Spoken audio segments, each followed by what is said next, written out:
Brothers and sisters of Sai family, now since the start was made from Chaitanya Jyoti,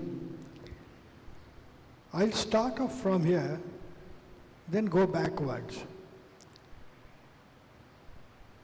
On the day that Chaitanya Jyoti was inaugurated, Indu Bhai had kept on saying all along that he'll have a professional curator, a paid job, for running this museum.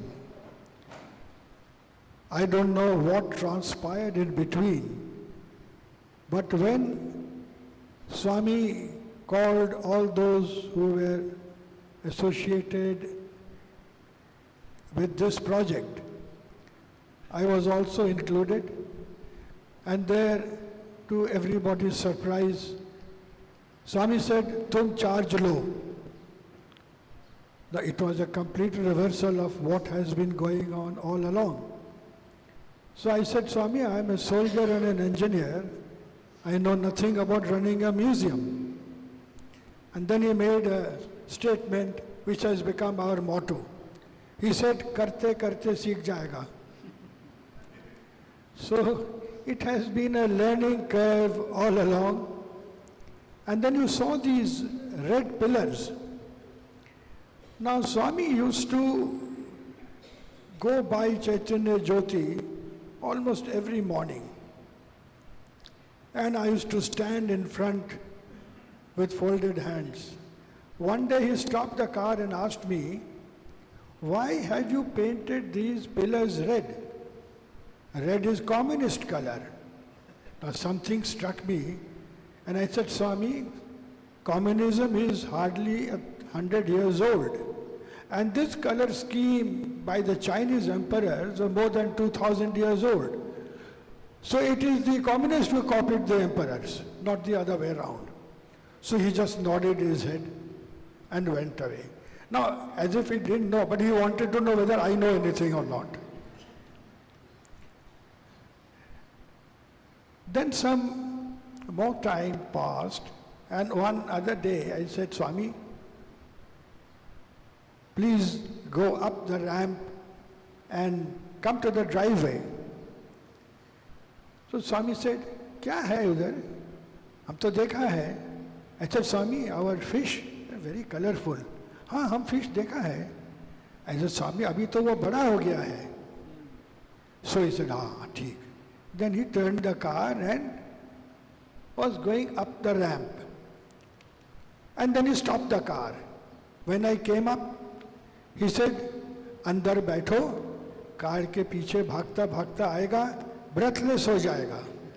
And I had a wonderful opportunity to sit next to the Lord, although for a very short while. So we came up and stopped in the driveway, and Swami got down, I also got down.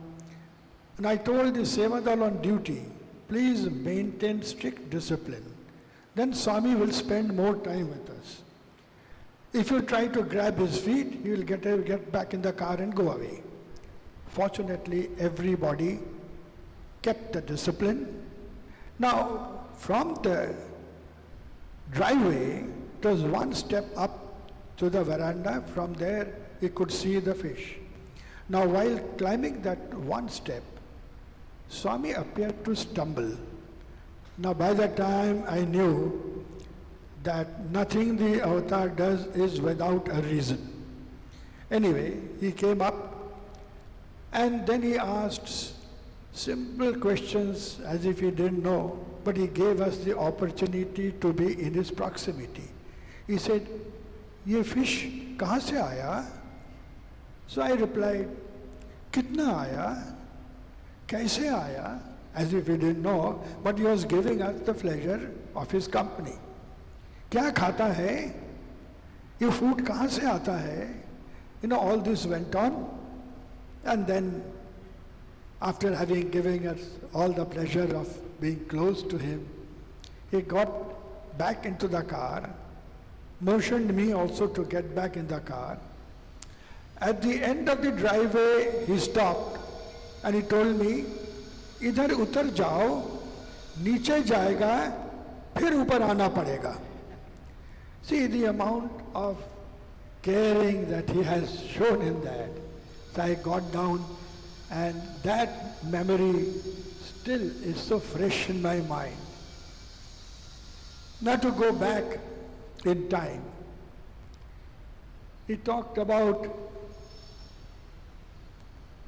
when father constructed this stupa.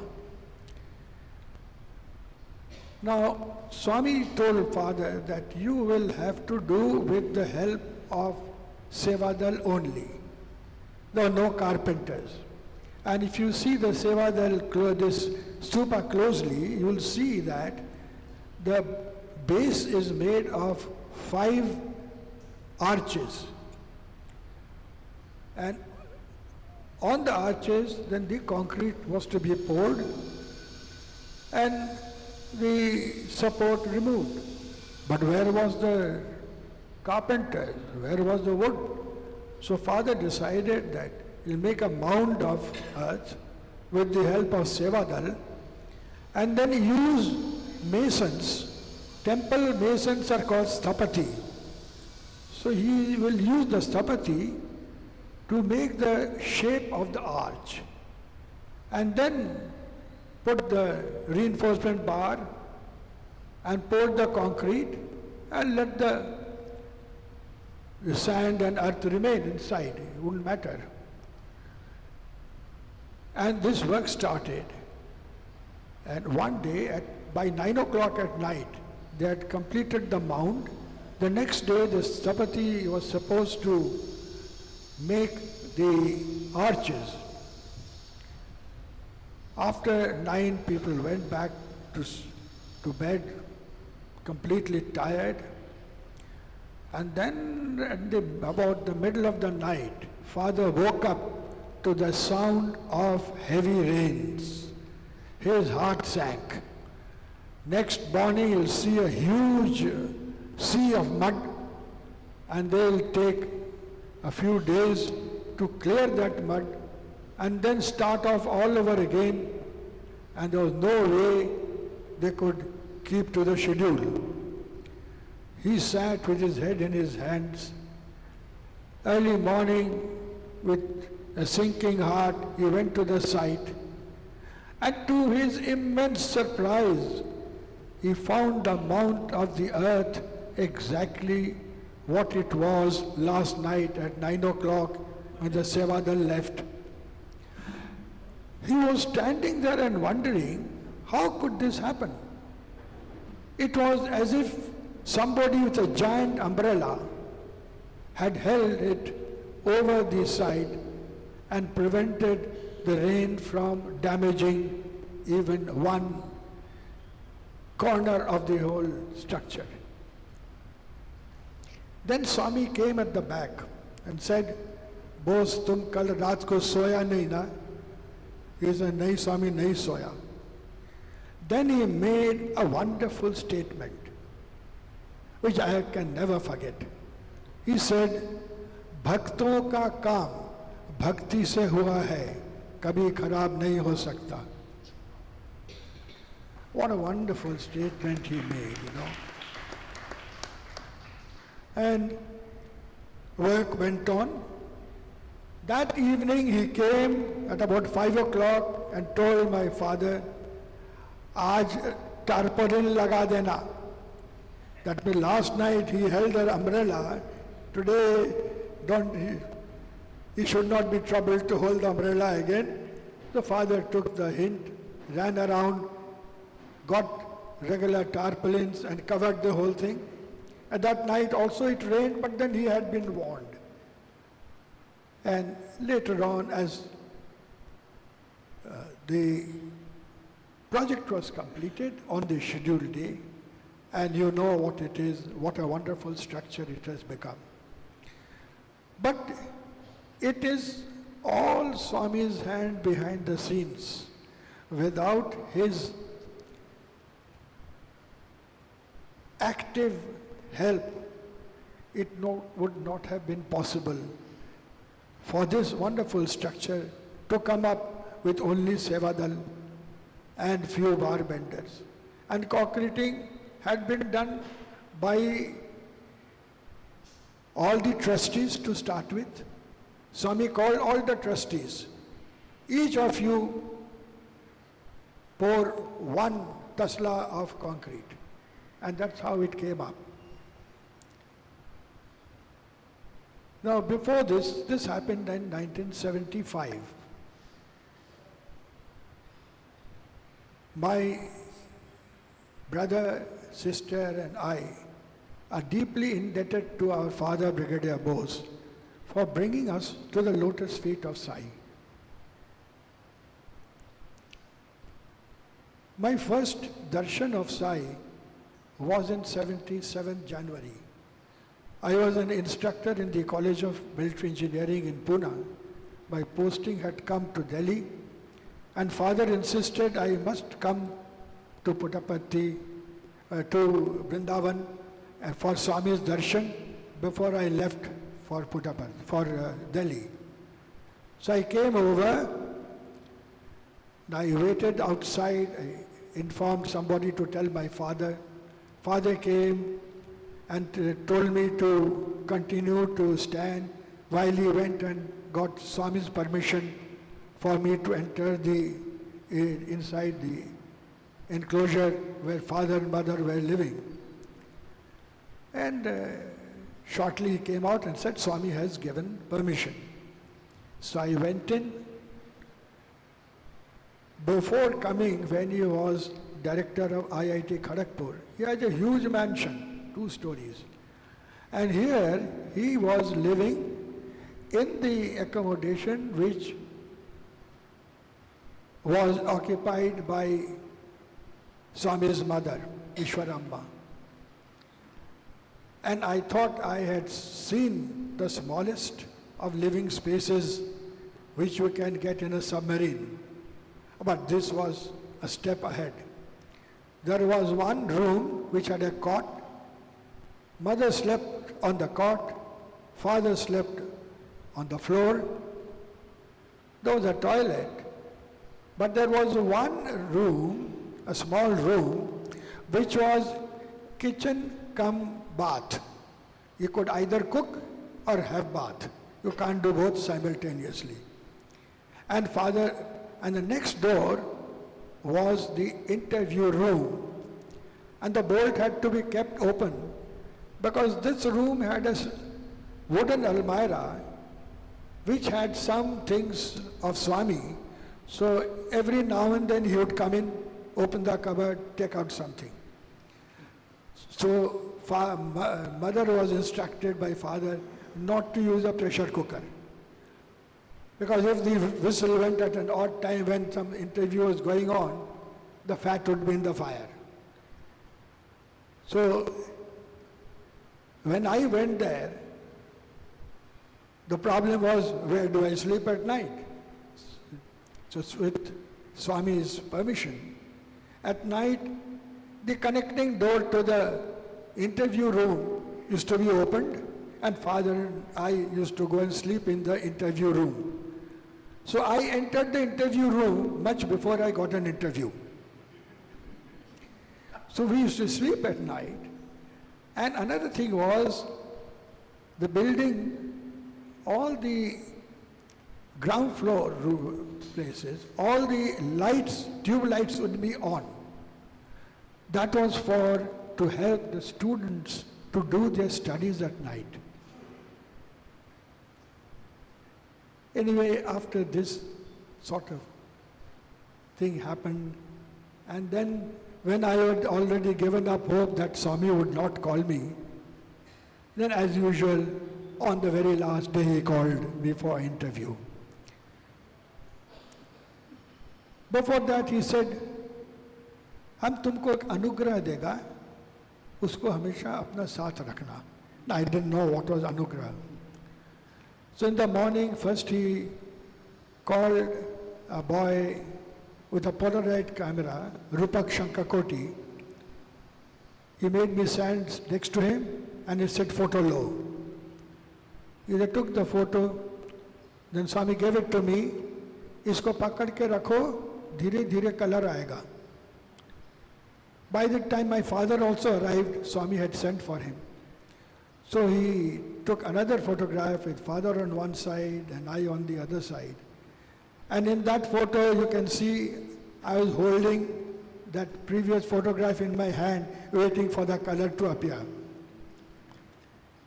So I thought that was the extent of anugrah, but that was still not there. This was outside the building where Swami used to stay. Then he went inside and then he waved his hand and created a ring for me. And that ring was oval shaped,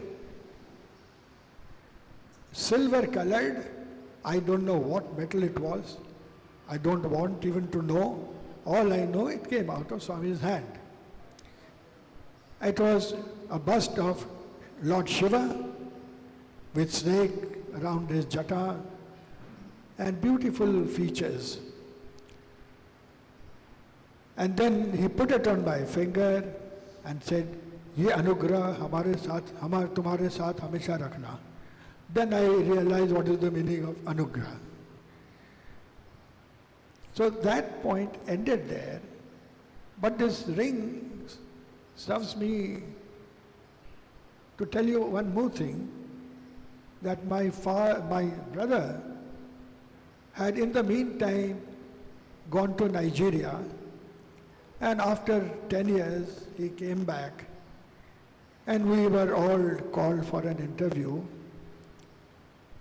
and he showed Swami his ring it was rectangular in shape with Swami's face in enamel which had become chipped. So he said, "Swami, aapne ring diya tha, ye chip ho gaya." Swami very readily took the ring from him, blew on it, shape changed, photo changed, but still enamel. Now in this 10 or 11 years, the ring which Swami had given me, the features had worn out to quite a lot. So I thought I'd try my luck. I said, "Swami, ये ring आपने दिया था, इसका सब features सब plain हो गया है." You know what he tells me? "Swami ring में नहीं, Swami हृदय में रहता है." That shut me up. So I kept quiet thereafter. And after another 10 years had passed, when mother passed away, and Swami called us for interview and said, "Do the last rites. I will see all of you in the evening." So evening he called us and he said, father had to be looked after and he didn't want to leave Puttaparthi. So Swami said, "Wind up and come. I will give you work." That was the command of the big boss, which had to be obeyed. Anyway, then he said, "Ring lao." So this ring, now 21 years old, I gave it to him. He showed it to another person. "Malum hota hai, kya hai?" Now that man looked at it closely, we couldn't make out. He said, "Nahi Swami, nahi malum." "Haan, humko malum tha." Nameless, formless. Then he blew on it 3 times and it became Om. Nameless, formless.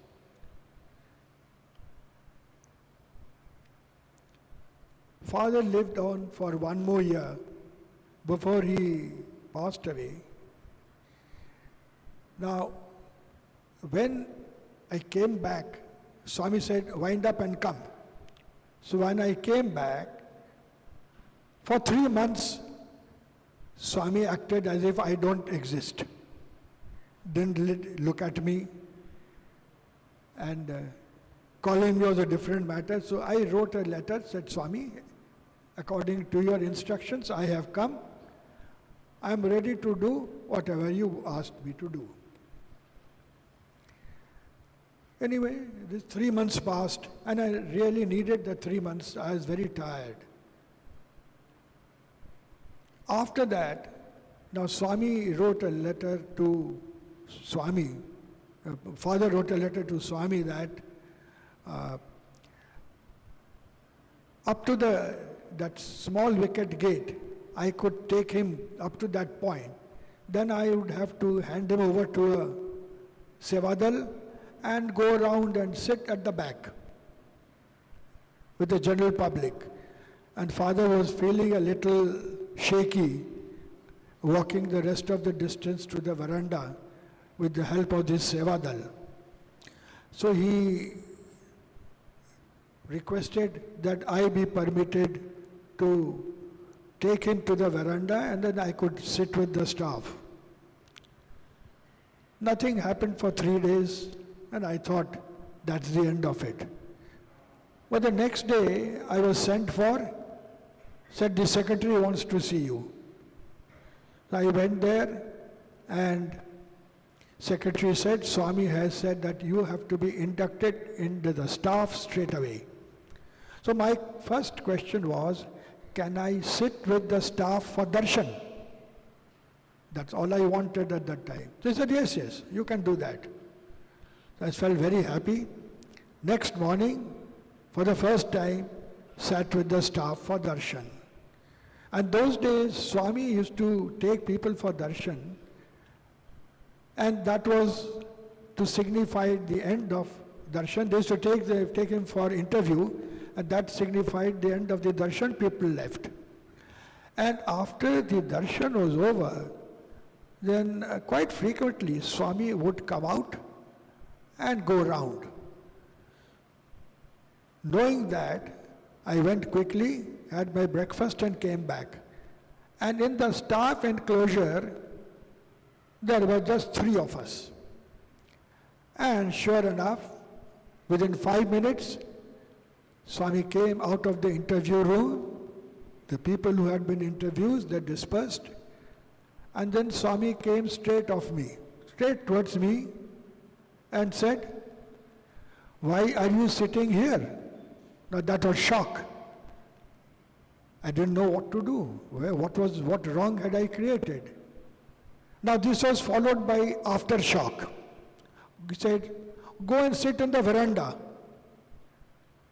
Now, after 21 years of sitting in the general public, suddenly, afternoon I'm sitting in the general public, morning I'm sitting in the staff, and after his orders, then afternoon I sat in the veranda. And I was wondering, am I dreaming or am I awake? For 21 years nothing happens, and in 24 hours is complete change. And I asked one or two people I knew, I say, who's this chap? Quietly. He says, oh, this is Mirpuri. He has donated 10 crores for the music college. So I kept quiet. I asked, who's that? Oh, he's the chap who's donated Mercedes to Swami. 2 more questions like this, and then I kept quiet. I was too scared to ask any further questions. I said, I better keep my mouth closed. They may mistake me for some big shot. If I open my mouth, they'll realize my true status. And Swami, I found, enjoys these moments when he drops a surprise on me and see me goggle, and it gives him a lot of amusement. Now this sort of thing went on. And when mother passed away, all along we had known about father. He had been director of 2 IITs. He had given lectures, built buildings. Mother had done none of these things. Swami didn't give her a single bracelet or a chain or anything at all. But when she passed away and Swami called us for interview,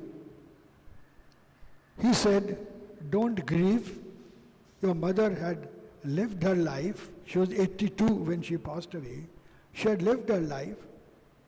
She had died at a very auspicious time. And then came the punchline. She will not be born again.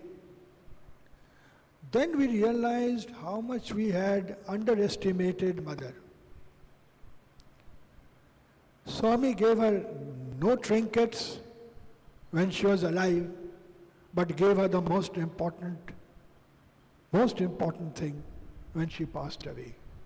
And then we realized that we use a wrong yardstick to judge the spiritual advancement of a person.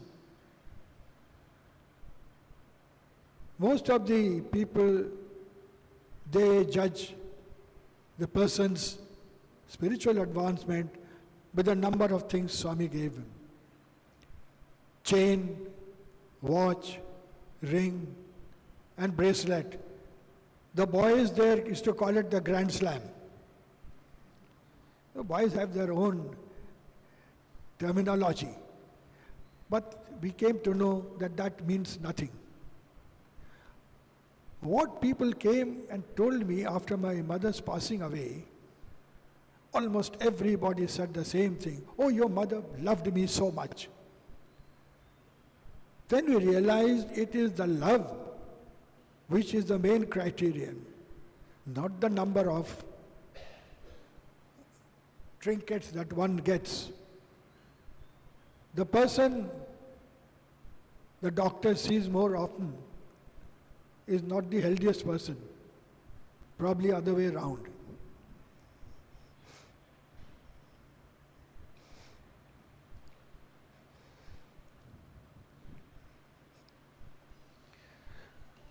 You know, in 1980, the school, college, all these buildings had been ready for occupation. And what was worrying the authorities there, in ashram secretary was Kutumba Rao, and what worried him most was there was not sufficient water. Now what could be done to increase the water supply? So he called some experts from Anantapur, and they located 2 or 3 sites. And Kutumba Rao went to Swami. Swami, this is the problem, and these people have come and located some 3 places where we could drill a borehole. Swami said, let me come and see. Swami went. With Kutumba Rao, he stood at the edge of Chitravati river and threw a pebble. He said, watch closely, see where the pebble lands, and drill a bore well there. And they did exactly that. The quality of water and the quantity of water far exceeded anything they had anticipated. And the problem of extra water was solved by 1 pebble which Swami threw.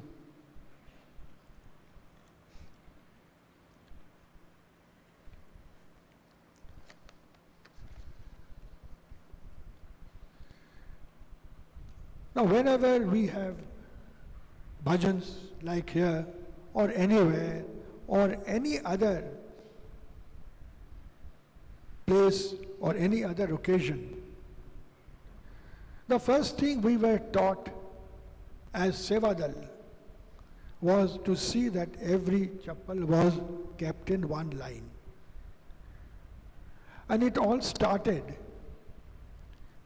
when the first Akhand Bhajan was held under the auspices of Dr. Padmanabhan of Bangalore, who was a dental surgeon. And when Swami says that your bhajan, which you have been holding all this time, will from now on be the global Akhand Bhajan, Now this time you arrange it. So he arranged for a hall, and there was no sevadal those days. So the family members came and made all the decorations, and Swami would go around and say, what is this picture of mine you have put here? It looks as if I had swallowed castor oil. Get a better photograph of mine. And he used to joke, laugh, move around. Now in this hall, at the back there was a stage, and behind the stage there were two rooms. One room was made comfortable for Swami to rest, and the other room, they had thrown their baggage and chappals. So all this had happened, and Swami was going round with them. Suddenly they realized Swami is not seen anywhere. Arey, where has he gone? Come, run and check up. Where has he gone? Where has Swami disappeared? And everybody dispersed trying to locate Swami. And they found him in that second room. You know, doing what? Putting chappals in one line. The Creator, who's the man, who's the being who created this universe, the Supreme Being, putting everybody chappal in one line. And he said, all of you are so busy, you are doing so much work. I had no work with me. So I thought I'll put chappals in one line. Now this is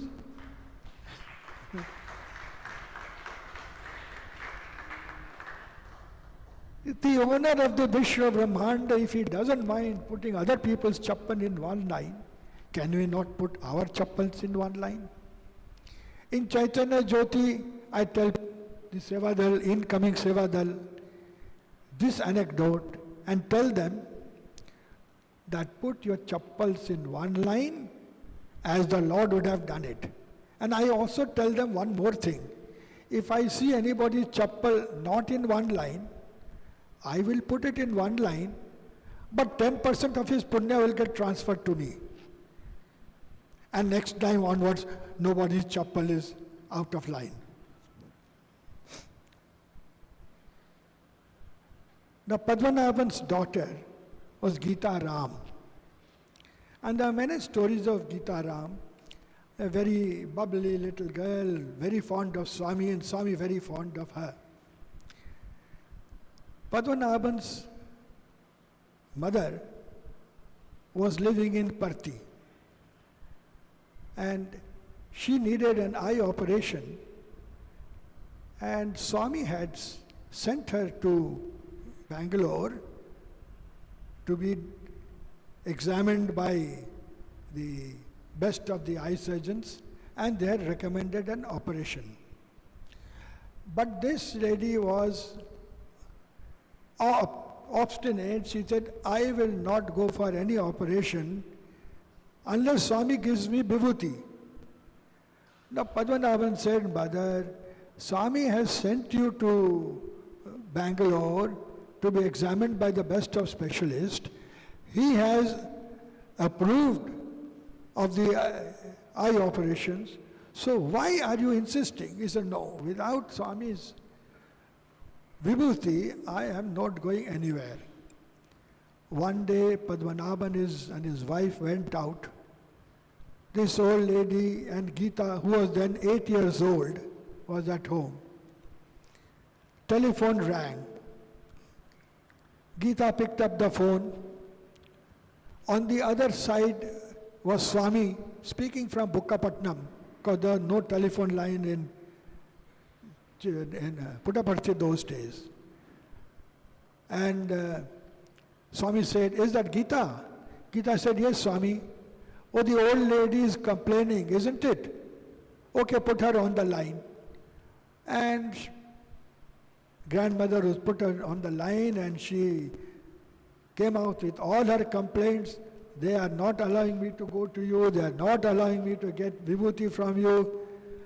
Then Swami said, okay, give the receiver to Gita. So Gita took the receiver and said, Gita, do you have any piece of paper nearby?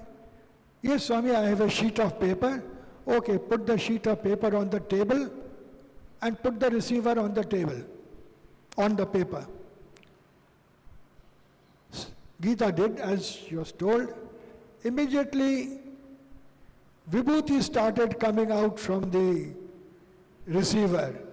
A good amount of Vibhuti collected. And then when it stopped coming, it's taken back. Swami said, now tell the old lady that I have given her sufficient Vibhuti to last as long as she wants. Now Vibhuti coming out of a telephone, only Lord can do it. Now Gita's, there are many stories about her. One more story I will tell her. Swami told her to go to USA, she and her husband. And she was most against going to USA. But Swami was adamant, no, you have to go. And at last, so they had to yield to the Lord's directions. And Gita's husband went ahead and they were to follow 2 months later. The day before she was to leave, Swami came to Padmanabhan's house and he took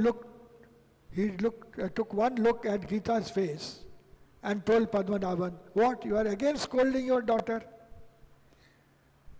What has she done this time? Gita said, Swami, father doesn't listen to me. So Swami said, why? What for? And Padmanabhan said, look at these suitcases, Swami. 3 suitcases, they're so heavy. I don't think she'll be able to lift them. And Swami said, why are you bothered? They're her suitcases, let her put what they want. But Swami, she will not be able to lift them. He said, don't worry, you will not be called to lift them. If required, I will lift them. They laughed, matter ended there. Or so it appeared. Then next day, they set out, took off, and landed at San Francisco. And when they took the suitcases out from the conveyor, she found that really they were so heavy that she was finding it difficult to even move them. Now she was in a fix. She realized her father had been right all along. But what was she to do now? She got hold of a trolley and somehow with the help of somebody they were able to lift the 3 suitcases onto the trolley. And the matter was further complicated by her twin 5-year-old sons who were running helter and skelter. Suddenly there was an announcement over the PA equipment. Mrs. Geeta Ram, please report at Singapore Airlines counter. Somebody is waiting for you. She went there, thought probably her husband had sent somebody. And the lady at the counter said, oh, there is an Afro-American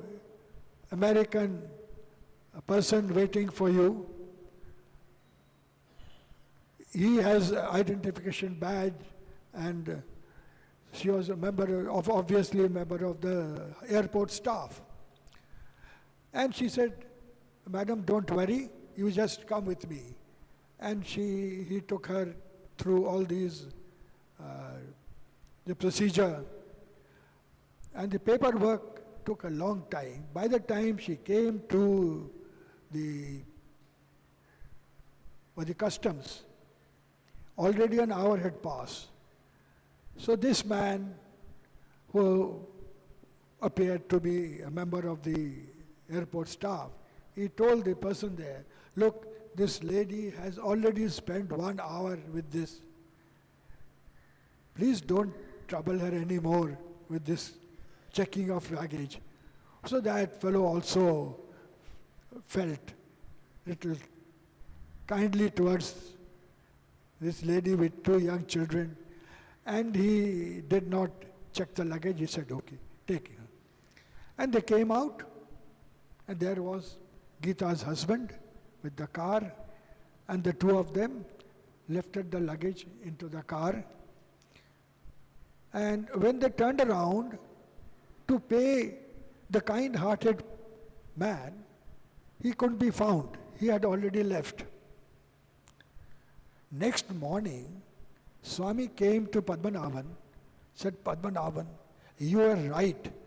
Those suitcases were so heavy. I don't know what she put in them. And when Geeta came to know of this, next visit to India, she was very contrite, came to Swami, apologized profusely. Swami, please forgive me, I made you take all those heavy things. He said, what are you talking about? I have come to lift the burden of the whole universe. Your suitcases don't matter. You know?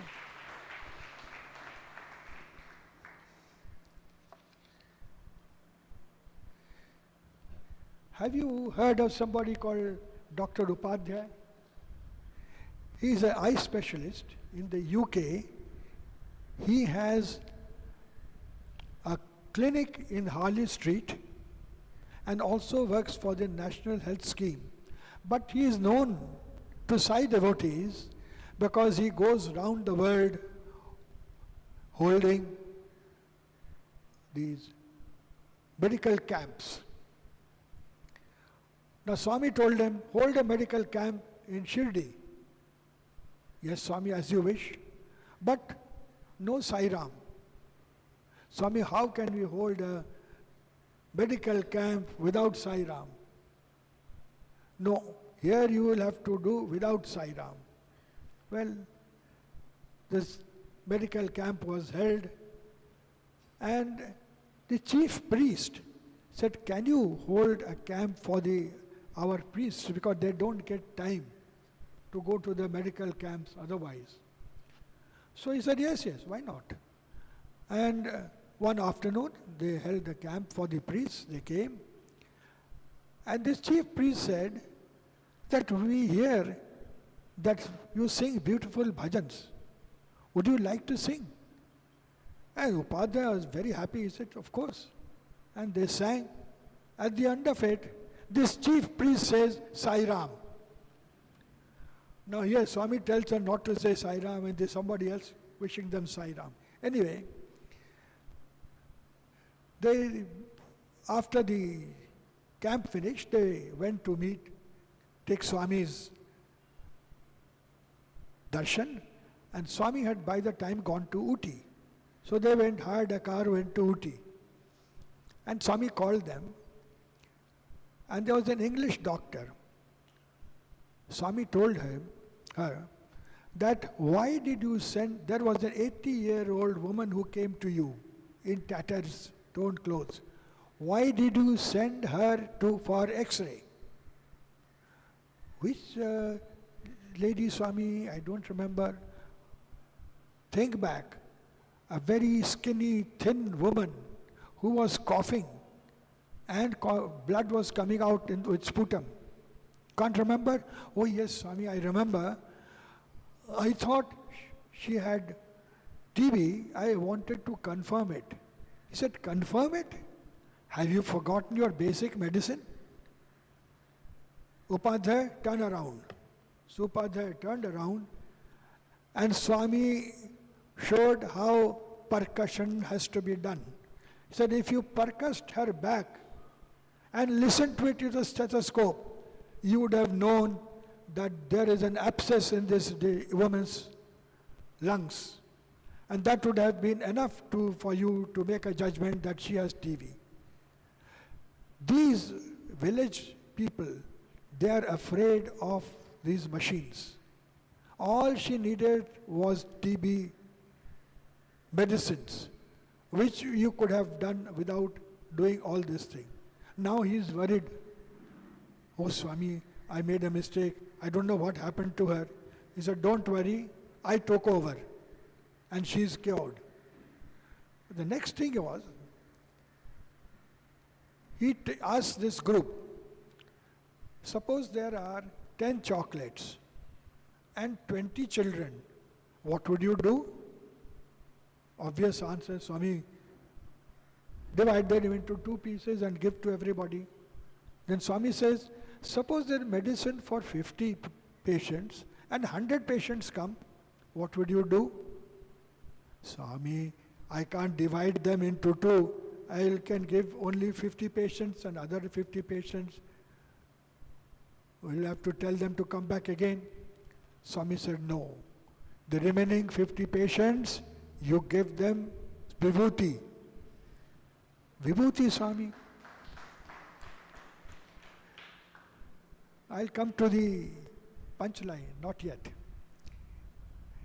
He said, but Swami, everybody doesn't believe in vibhuti. He said, where is the question of vibhuti or faith in vibhuti? Then he asked Upadhyay, you are an eye doctor. Suppose a kidney patient comes to you, what will you do? Swami, I'll refer him to a kidney doctor. How will you refer? Swami, I'll take my notepad and write a note to a kidney doctor and give it to him. He said, Swami said, when you put that vibhuti on the forehead of a patient, thereby he is referred to me, then I take over.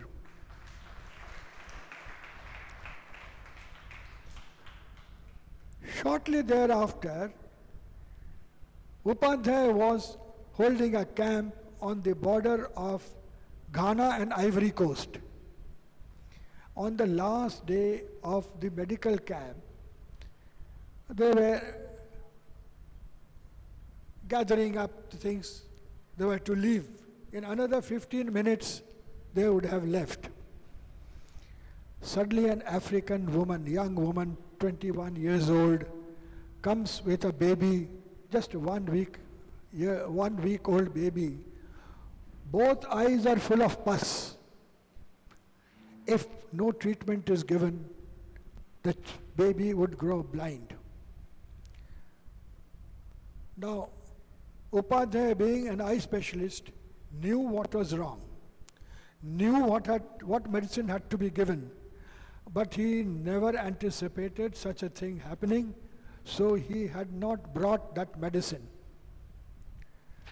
Now he was in a fix what to do. So he thought, if he took some penicillin tablets and ground them and give some penicillin on the eyes, probably it will have some effect. So he took the bowl, put some penicillin tablets and was about to grind. When the head nurse said, Doctor, would you do this if it was your baby? And Upadhyay's hand stopped. He said, no, I won't do that. But I would do something, which I'll do now. And he remembered what Swami told him. So he took some vibhuti and put on the baby's forehead. And the driver of the truck on which all the luggage had been loaded, he came. Doctor, there is one package under the stairs with no label. Is it yours? He said, if it is no label, it can't be ours because for custom clearance, we have to write all the details. But doctor, other than you, nobody comes here. So whose package could it be? So Upadhyay thought, okay, bring the package. Let me see if I can find out who it belongs to. The packet came and Dr. Upadhyay said, okay, let me open it and see. He opened it and shouted, Swami has sent the medicine which this baby needs. He said, look at the speed at which the whole thing has taken place. They were all flabbergasted. So there's the local nurse, and the medicine was given to the lady, and she was told how to give the medicine to the ladies, and the situation was controlled thereby. Now, how much we depend on Swami. If there is full dependence on him, full faith, anything can happen. In this question of faith, I'll tell you one more anecdote. It's about a lady student from Anandpur College. Her name was Sujanya. Now her grandparents wanted a male child, a son. So when Sujanya was born, everybody was very disappointed, except the mother. Mother liked the baby and she loved the baby. But there's nothing they could do about it. Sometime later, this Sujanya's mother realized that she's pregnant again. This time she said she will not take any chance. Got a register and kept on writing Om Sai Ram and kept on saying, Swami, for the sake of my in-laws, let this child be male. But she kept on saying, for the satisfaction of my in-laws, not my satisfaction. Anyway, it went on. She finished her 1 crore times Om Sai Ram. And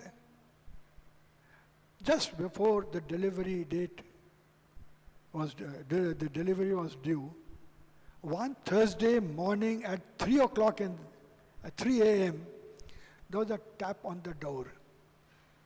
She opened the door, and whom did she? Swami standing there. Swami, please come in. He came, put him on a chair, and he said, all she had was a buttermilk. She gave this buttermilk to Swami, and Swami drank it with great deal of satisfaction. And then told her, I want to give you a golden gift.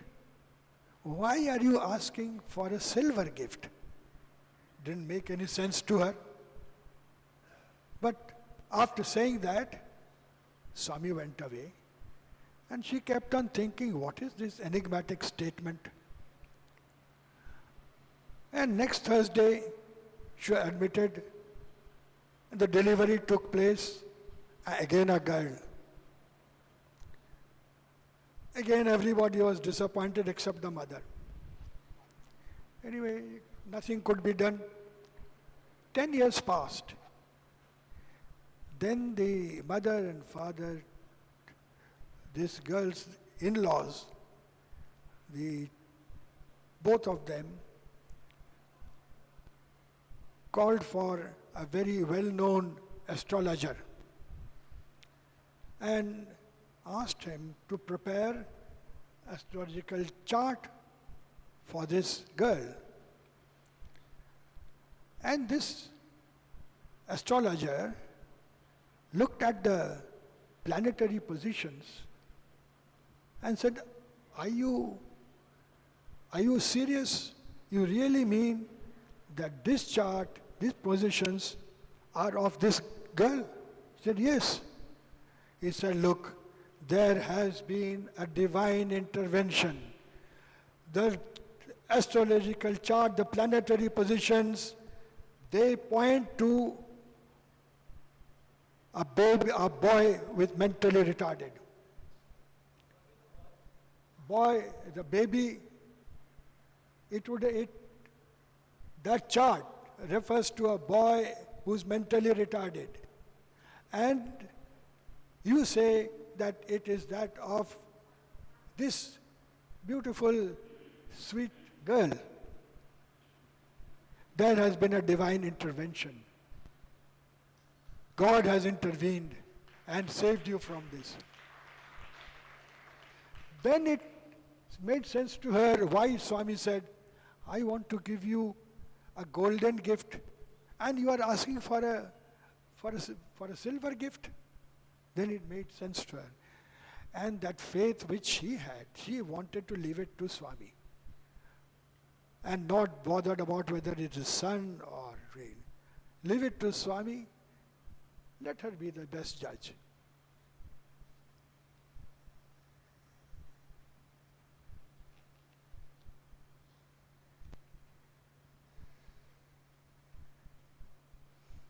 I think I don't want to overshoot the time. Just a few more things. We started at 5:30. There was one gentleman who was healthy and full of life. He had just retired, came to Swami. Swami, please give me an opportunity to serve you. Now I can serve you the whole time. I have retired. Swami said, he told this healthy, active man, first get your health checked up. Then you come to me, I'll give you work. Now he was puzzled. Everybody was puzzled. This man, healthy, active, what health, what checkup does he require? This man did, his sadhana was namasmaranam, which he did religiously. And then he thought over, he said the only problem he has is discharge from the left ear. Probably that is what Swami means. So he went to the ENT specialist to get himself checked up. And the specialist said that you need an operation. But let's carry out all the tests. When they carried out all the tests, they found to their surprise that it is not the air discharge which is his main problem. He has 3 major blockages in the heart. So they wondered how with these blockages he is so active. The only thing they could think of is that is namasmaranam. The power of the name has pulled him through. And the surgery was scheduled. Operation took place on a Wednesday. On Thursday, he sat on a chair. On Friday, he walked 300 meters. And on Saturday, he came for darshan like anybody else. And all they could think of was this power of the name, which has carried him through even when indicated by medical diagnosis as a life-threatening blockage. So never underestimate the power of the name. This is what I wanted to tell you. The power of the name is supreme.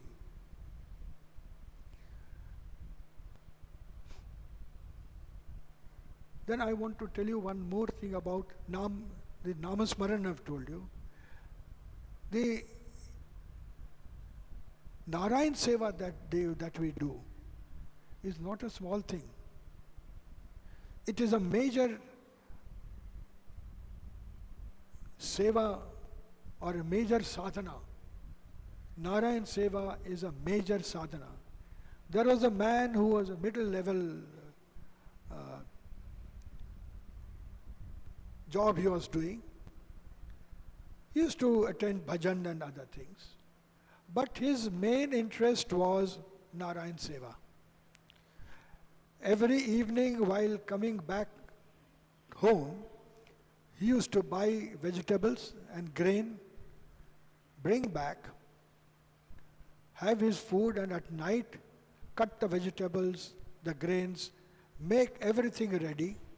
Early morning you would get up, cook all those,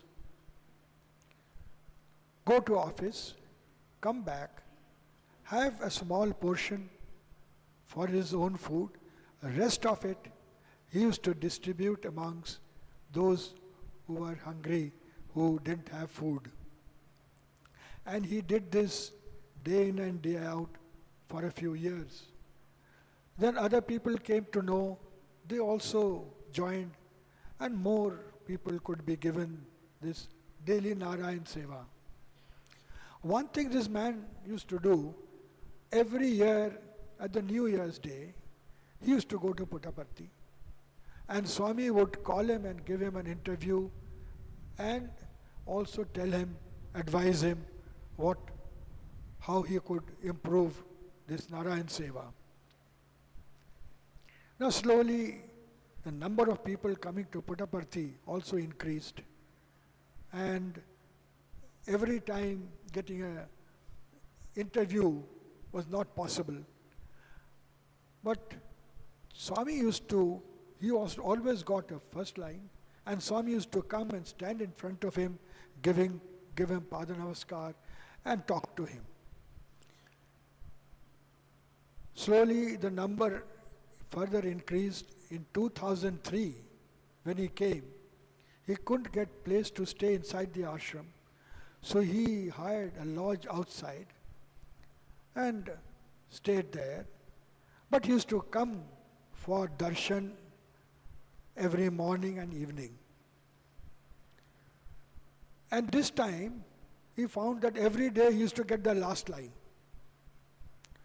But he didn't bother. He said, it is Lord's will, so be it. Now the day before his departure, when he went home in the evening, he found that his pocket had been picked. All his money had gone. Only thing he had with him were the food coupons. So at least he won't go hungry. But the problem was, how would he pay the lodge keeper? And how would he get a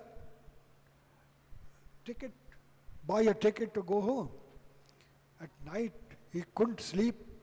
Only early morning he fell asleep and he had a dream. Swami telling him, come for morning darshan. So he came for morning darshan, and this time, to his surprise, he got a first line. He was sitting there. Swami had come from on the gent side, and he was about the last few on the gent side. By this time, Swami had a big sheaf of letters. Now, Swami didn't stand in front of him, but while he was passing, a letter, an envelope, seemed to slip out of his hand and fall in this man's lap. He just waited, he didn't know what it was. Swami went past, then he got a tap on the back. He turned around, and there was a man there. He's saying, that is my letter, please give it to me. He said, look, Swami, still the darshan is not finished. Don't talk now. Let darshan be over, we'll see. Darshan was over. This man started shouting at him loudly, give my letter. It has fallen by mistake in your lap. This fellow says, Swami, whatever happens, never happens by chance. If it has fallen in my lap, it is because he has willed it. And it is meant for me. So, but he started shouting. Other people also gathered. So this man said, look, don't shout. Let's open the letter and see if it is your letter, take it. What should I have anything to do with your letter? Let's see what's in it. So he cut it, took out the contents, and the contents were 10 100-rupee notes, which is what this man needed to go home. This is what his Narayan Seva did for him. all these sadhana have a meaning. And this is one thing which Professor Anil Kumar said. There was a boy sitting in the darshan line with a very sad face. Swami came to him, "Why are you feeling so sad?" And then what he did was, waved his hand, created a pair of earrings, gave it to this boy. Stopped, waved his hand, created another pair of earrings and gave it to this boy. And Professor Anil Kumar, who was seated next to there, said, "Swami, you are giving earrings to this boy. I have 3 daughters. If you have given them to me, they would have been benefited." And Swami said, "Keep quiet. I know whom to give what and when." This boy's mother had made a vow that she would give her 2 daughters earrings, silver earrings. But she died before she could fulfill this. So this mother has fulfilled the wish of that mother.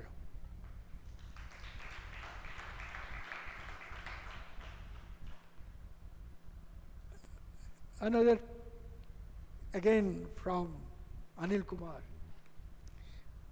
A boy is sitting there and Swami comes to him. "Are you ready to become a doctor?" He literally fell from the sky. "Doctor, Swami? What doctor?" "Are you ready to become a doctor?" "You become a doctor." "All right, Swami." He didn't know anything more to say. And Swami got him admitted to a private medical college, paying a big capitation fees. And Anil Kumar said, "Swami, why do you waste so much money? You could have got him admitted to any other course." Swami said, "This is again, I tell you, you don't know the background. This boy's mother wanted her husband to get him admitted to a medical college and to make him a doctor. Her husband tried her best, but he couldn't gather enough money to put him through medical college. He stood on a cliff and about to jump and commit suicide. When I told him from the sky, "Don't jump, don't jump." And then I brought him to me and said, "I will look after it." And this boy, that's why Swami put him in a medical college. He went through medical college and has now a thriving practice. So it is Swami who knows who needs what. All we have to do, keep faith, just do what he wants.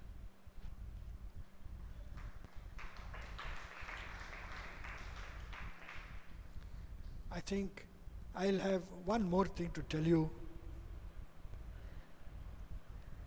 There are so many instances of Swami saving an individual, but this is saving with a difference. This happened in Kodaikanal in the 90s. T.G. Krishnamurti was then the Satyasai state president of Tamil Nadu. He also had gone there along with the students and staff. One afternoon, after Swami had retired, suddenly he came out and asked for the car. And the car was brought. T.G. Krishnamurti also came. Swami told him to sit beside him. The driver of the car was Radha Krishna, well-known man, who's no more. And another devotee was asked to sit in front of him, by the side of Radha Krishna. And TGK asked Swami, "Where do you want to go, Swami?" He said, "Drive towards Mysore." They were driving towards Mysore, and at some place Swami said, "Oh, stop." Told TG, "Let's get down." So he got down, gave Swami slippers. "Swami, where do you want to go?" So Swami indicated side where there was slope, quite a steep slope, about 100 feet, and they went down the slope. TGK was afraid that some jackal, if they could come, or some thief. But Swami kept on going.